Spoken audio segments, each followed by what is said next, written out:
اما بعد فاعوذ باللہ من الشیطان الرجیم بسم اللہ الرحمن الرحیم الحج اشہر معلومات ومن فرض فیہن الحج فلا رفث ولا فسوق ولا جدال فی الحج وما تفعلوا من خیر یعلمہ اللہ وتزودوا فإن خیر الزاد التقوى واتقون یا اولی الالباب.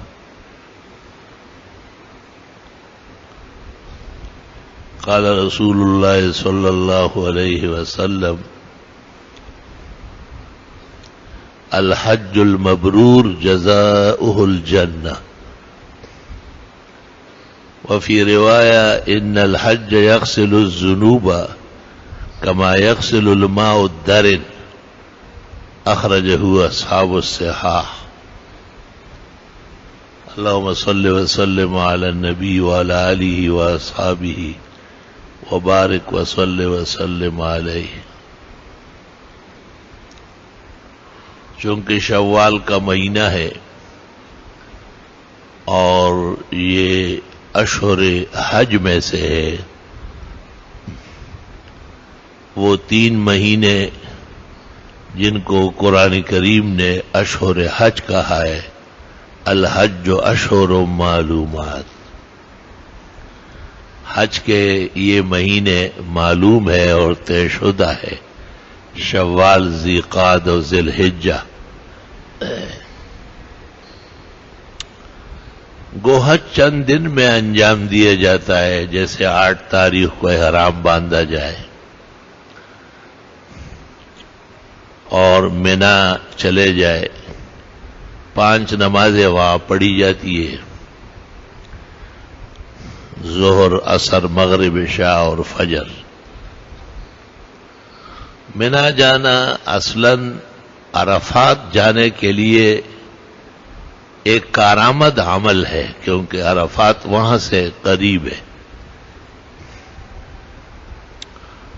اور اصل دن چونکہ 9 ذی الحجہ وقوف عرفہ ہے.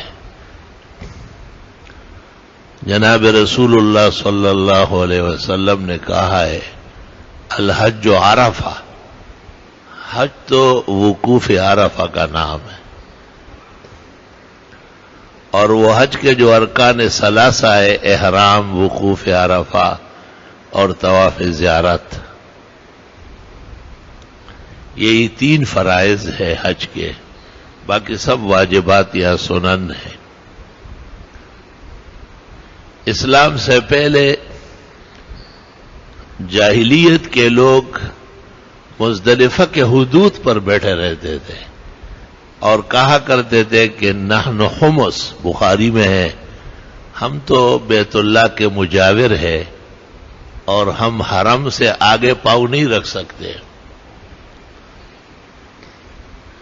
آپ نے فرمایا کہ نہیں، حج تو تب ہوگا جب آپ عرفات 9 ذی الحجہ کو جا کے قدم رکھیں گے.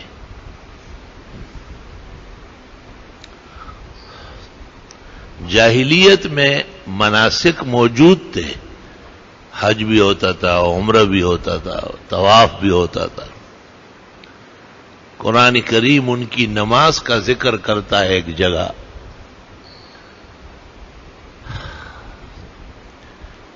نماز جیسے سکون کی عبادت اور نہایت راحت پرور عبادت، اس کا حشر انہوں نے کیا تھا. وما كان صلاته من البيت الا مكاء وتصديا. ان کی نماز کیا تھی حرم میں؟ سیٹیاں بجانا اور تالیاں بجانا. نماز میں جو اس قدر بے آرام اور منتشر ہو تو بقیہ عبادات اور طاعات کا کیا حال ہوگا؟ ایسی غلط فہمی کے شکار تھے کہ وہ سمجھتے تھے کہ ان کپڑوں کے ساتھ ہم باہر گناہ کرتے ہیں، بات چیت کرتے ہیں، اس میں غلط بات بھی ہو جاتی ہے، لہذا ان کپڑوں کے ساتھ طواف نہیں ہو سکتا، ننگے ہو کر طواف کرتے تھے. ہر کام بگڑا ہوا. نام رکھتے تھے دین کا اور ہوتی تھی پرلے درجے کی بے دینی. ہمارے زمانے کے اہل بدعت کو دیکھو نا، بزرگوں کو کیسے مانتے ہیں شرک کر کے، ان کی کرامت کیسے مانتے ہیں مشکل کشا مان کر. نام لیں گے کرامت کا اور مانیں گے الوہیت. بس یہ ان کی فوٹو سٹیٹ ہے، ڈپلیکیٹ ہے، ان کی شکلیں تھوڑی سی بدل گئی ہے. باقی حقیقت حال دیکھیں گے تو تعجب ہوگا آپ کو کہ مصطلحات کو بالکل تبدیل کیا گیا ہے، شرعی چیزوں کو غیر شرعی بنایا.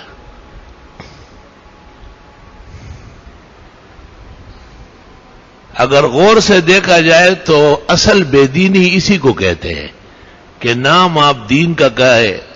ابراہیم علیہ السلام کی طرف اپنے آپ کو منسوب کرتے تھے مشرکین. ابراہیم علیہ السلام بہت بزرگ پیغمبر ہے. 70,000 انبیاء ان کی اولاد میں مبعوث ہوئے ہیں، اور جناب رسول اللہ صلی اللہ علیہ وسلم بھی ان کے بیٹے حضرت اسماعیل علیہ السلام کی اولاد میں تشریف لائے. تقریباً 800 سال بعد اسماعیل علیہ السلام کے آپ تشریف لائے. نسب اور نسل محفوظ تھے. آپ کے گھر میں ایک کنیز آتی تھی اور خدمت کرتی تھی. ام المومنین کو آپ نے کہا اعتقها فإنها من ولد اسماعیل، اس کو آزاد کرو، اس کو نوکرانی نہیں رکھو، یہ تو اسماعیل علیہ السلام کی اولاد میں سے.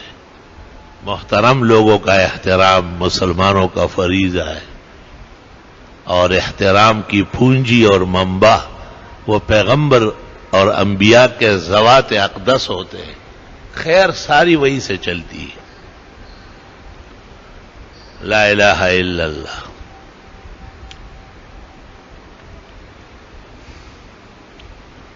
برہان الدین حلبی نے ایک واقعہ نقل کیا ہے. ایک شخص قصہ سناتے ہیں کہ وہ کہتے ہیں میرا اونٹ گم ہو گیا تھا، اس کی تلاش میں نکلا تھا،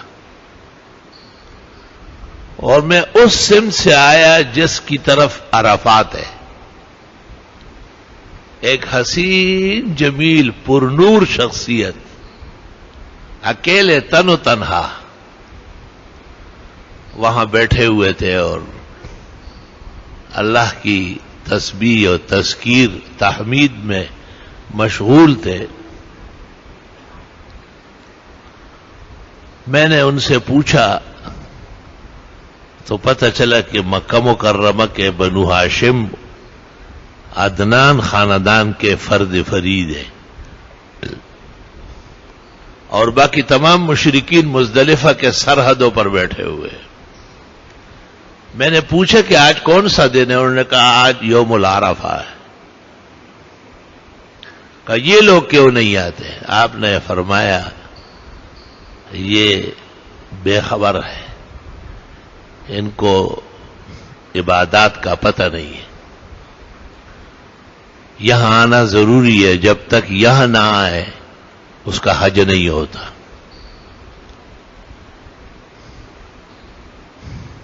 کہتے ہیں میں نے زندگی میں ایسا روشن چہرہ نہیں دیکھا تھا. میں اونٹ بھول گیا اور ان سے کلام میں مشغول ہوا. چند سال جب گزرے اور دعوی نبوت کی خبریں پھیل گئی اور میں نے آ کے دیکھا تو وہی ہستی تھی جن کو میں نے تن و تنہا میدان عرفات میں دیکھا تھا. اور آپ نے بھی مجھے پہچانا اور بہت پرتپاک طریقے سے ملے، خیر خیریت دریافت کی، اور پھر فرمایا کہ مجھے اللہ نے آخر الزمان پیغمبر مبعوث فرمایا ہے. پھر میں نے کچھ سوالات کیے، آپ نے ایسے جوابات دیے کہ ساتوں طباق روشن ہو گئے. لا الہ الا اللہ. اس روایت سے علماء نے یہ استدلال بھی کیا ہے کہ جاہلی دور میں بھی آپ حج فرما چکے ہیں. اس پر تو اجماع امت ہے کہ آپ نے اسلام آنے کے بعد اور مبعوث ہونے کے بعد ایک حج فرمایا ہے، اور وہ یہی حجۃ الاسلام ہے جو آخری حج حجۃ الوداع ہوا ہے. اس کی وجہ یہ بتاتے ہیں کہ مہینے اور دن بھی ان ظالموں نے آگے پیچھے کیے تھے. انما النسیء زیادۃ فی الکفر. کبھی ان کا کام پڑ جاتا مکے والوں کا تو اعلان کرتے تھے کہ اس سال حج ذی الحجہ میں نہیں ہے، محرم کے بعد کریں گے. جس وقت آپ حجۃ الوداع فرما رہے تھے اور 1.25 لاکھ معروف صحابہ آپ کے ساتھ تھے، آپ نے اعلان فرمایا ان الزمان قد استدار منذ خلقها اللہ السماوات والارض. زمانہ پلٹ کے سیدھا ہو گیا اور آج صحیح طریقے سے ذی الحجہ کی 9 تاریخ ہے اور عرفہ ہے. اس کا مطلب یہ کہ اس سے پہلے تمام تاریخ خلف مل تھی، مہینے سارے بگڑے ہوئے تھے. اسلام کا ایک مقام یہ بھی ہے کہ وہ تاریخوں کا خیال رکھے. آج کل لوگوں پر ایک عجیب عذاب آیا ہے. جیسے آج جمعہ ہے نا، وہ دن گزر گیا تو شام کو کہیں گے کہ جمعے کی رات. ایسے پرائمری بچے پیدا ہوئے. بھئی شام کو تو ہفتے کی رات ہے، جمعے کی رات تو گزر گئی ہے. باقاعدہ بڑے بڑے موٹے موٹے لوگ ہوتے ہیں، ان کو ہمیں سمجھانا پڑتا ہے کہ یہ نہیں، اتوار کی رات کا مطلب یہ ہے کہ کل اتوار ہے تو آج رات اتوار کی ہے. یہ ہمارے زمانے میں اسلام اور مسلمانوں کے معاشرے میں کفر کے آثار پھیل رہے، بدخلقی کے بری عادات پھیل رہی. علماء دین ہر چیز سے بے خبر رہتے. یہ بہت نامناسب بات ہے. لوگوں کے اصطلاحات پر بھی نظر رکھے. وہ جو حدیث شریف میں آیا ہے ابو داؤد میں، ایک شخص نے آپ کو کہا کہ لو شاء اللہ وشئتا، اللہ اور آپ چاہے. آپ نے کہا ہاں ایسا کوئی کہتا ہے؟ لو شاء اللہ لیفعل ما یفعل ثم شاء من شاء. اللہ چاہے تو سب کچھ ہوگا، کوئی اور چاہے یا نہ چاہے. یعنی خبردار کہ آپ نے میرا نام اللہ کے ساتھ لے لیا. جیسے جاہل کہتے اللہ اور رسول چاہے، اللہ اور رسول چاہے. اللہ تعالیٰ نظام کا مدبر اور منتظم ہے. یدبر الامر من السماء الى الارض. ایسے سینکڑوں باتیں ہیں جو ان کو سمجھانی پڑتی ہے. علماء دین کا فرض ہے کہ وہ اصطلاحات پر، دنوں پر، تاریخوں پر نظر رکھے اور خود بھی پابندی کرے.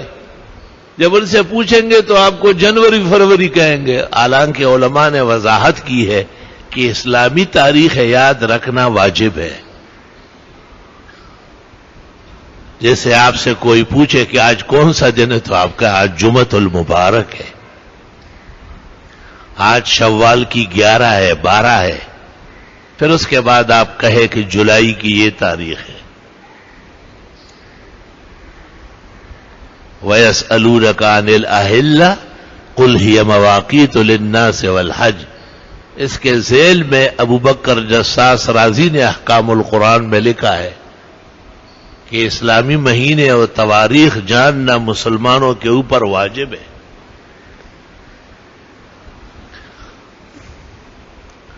الحج اشہر معلومات. حج کے تو مہینے مقرر ہیں. حج 5 دن میں ہوتا ہے اور اللہ فرماتے 3 مہینے ہیں اس کے لیے. یہ اہتمام شان ہے. جیسے رمضان شریف کے بعد فوری شوال کے 6 روزے الگ تحقیق اکابر نے منع فرمائے.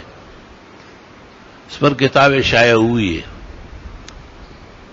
اور عصر کی نماز کے بعد مغرب تک نفل کیوں منع ہے؟ عصر کا زور و عظمت منوانے کے لیے.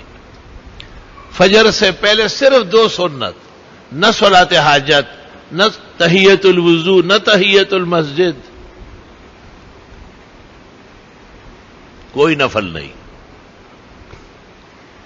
فجر پڑھنے کے بعد بھی نفل اتنا سختی سے منع ہے کہ جس صحابی نے فجر کے بعد 2 رکعت پڑھی، آپ نے ساتھ والے شخص کو کہا کہ میرے پاس لے آؤ، اور آپ نے بڑے تعجب سے پوچھا کیا صلاتان معاً، پڑھی ہوئی نماز دوبارہ؟ اس نے کہا نہیں حضرت، 2 سنتیں۔ آپ نے کہا فلا اذن، آئندہ یہ کام نہ کرنا۔ اس لیے امام اعظم ابو حنیفہ کے نزدیک اگر فجر کی دوسری رکعت کے رکوع تک بھی آنا ممکن ہے تو ذرا فاصلے سے کھڑے ہو کے سنتیں پڑھ لے، اور اگر فجر کی دوسری رکعت کا رکوع بھی نکل رہا ہے تو فرماتے کہ سنتوں کی حیثیت ختم ہو گئی ہے، اب فرض کی جماعت میں شرکت ضروری ہے۔ اصل مذہب حنفی میں نہ نماز کے بعد سنت ہے فجر کے وقت، اور نہ سورج نکلنے کے بعد ہے۔ قال الحسن ان صلاہما بعد ما طلعت الشمس فحسن۔ حسن ابن زیاد نے امام اعظم سے نقل کیا ہے کہ اگر سورج نکلنے کے بعد پڑھ لی 2 رکعت تو بہتر ہے۔ نفلوں کا وقت ہو گیا نا سورج نکلنے کے بعد۔ یہ ایک مثال دے رہا ہوں کہ فجر کو کتنی اہمیت حاصل ہے۔ نوافل آگے پیچھے سارے ہٹا دیے، خبردار کے نوافل پڑھ لیے۔ اللہ اللہ۔ ایک عالم سے پوچھا گیا کہ فجر کی سنتوں میں سورہ کافرون اور سورۃ اخلاص پڑھنا سنت ہے، جیسے ظہر کے بعد والی 2 میں، مغرب کے بعد والی 2 میں۔ میں سورۃ یاسین پڑھوں؟ تو اس عالم نے جواب دیا کہ ایک آدھ دفعہ تو ٹھیک ہے، لیکن یاد رکھنا کہ سنت بھولنا نہیں، یعنی پیغمبر کی جو عادت اور خصلت معروفہ ہے وہ سنت فجر مختصر پڑھنی ہے۔ آپ اتنا مختصر پڑھتے تھے کہ ام المومنین حضرت عائشہ نے کہا کہ حضرت فاتحہ بھی پڑھتے ہیں یا نہیں؟ تحاوی میں ہے کہ حضرت بی بی حیران ہو گئی۔ آپ نے کہا عائشہ یہ اس طرح پڑھی جاتی ہے۔ علماء کہتے ہیں چونکہ آپ کی عادت اتنی طویل پڑھنے کی تھی کہ آپ کے پیر مبارک کو ورم آ جاتا تھا۔ بخاری میں ہے حتی تورمت رجلاہ، آپ کے پیر مبارک زیادہ کھڑے ہونے سے سوج جاتے تھے۔ اللہ، تو جب آپ نے کافرون و اخلاص پڑھا تو ظاہر ہے تو اس کے مقابلے میں بہت چھوٹی ہے۔ بی بی صاحبہ کو اس لیے تعجب ہوا کہ حلق رافیہ عاملہ۔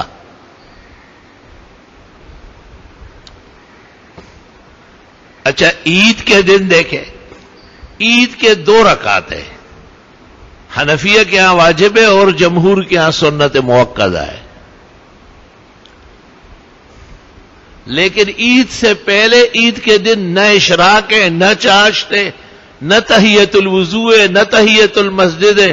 علماء نے اس کو زندقت لکھا ہے کہ اگر عید سے پہلے کوئی جانتا ہوا بھی نفل پڑھے تو یہ زندیق نہ ہو، کہیں زمانے کا بے دین نہ ہو۔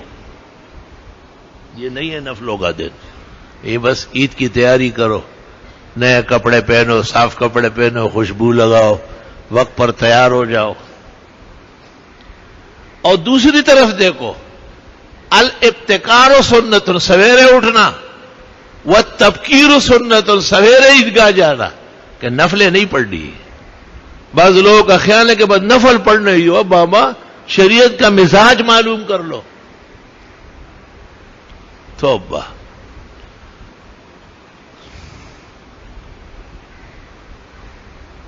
اور ہمارے جو بھائی لوگ ہیں وہ بھی عوام سے ڈر جاتے ہیں۔ ایک عالم آئے تھے، بہت بڑے تبلیغی جماعت سے تعلق تھا، تبلیغ جماعت خیر کی جماعت ہے، اہل حق کی جماعت ہے، لیکن بہرحال اصلاح کی ضرورت تو ہے۔ تو اس زمانے میں یہ مسئلہ نئے نئے چلا تھا کہ رات کو وتر پڑھنے کے بعد صبح صادق تک کوئی نفل نہ پڑھے جائے. وہ بڑے حیران ہو گئے تھے. مجھ سے ملاقات کی, مجھ سے پوچھا کہ نفل پڑھنا گناہ ہے؟ میں نے کہا نبی کی مخالفت گناہ ہے. کہنے لگے مخالفت کہاں ہو رہی؟ میں نے کہا حدیث اصح فی الباب بخاری و مسلم کی, اجعلوا آخر صلاتکم باللیل وترا,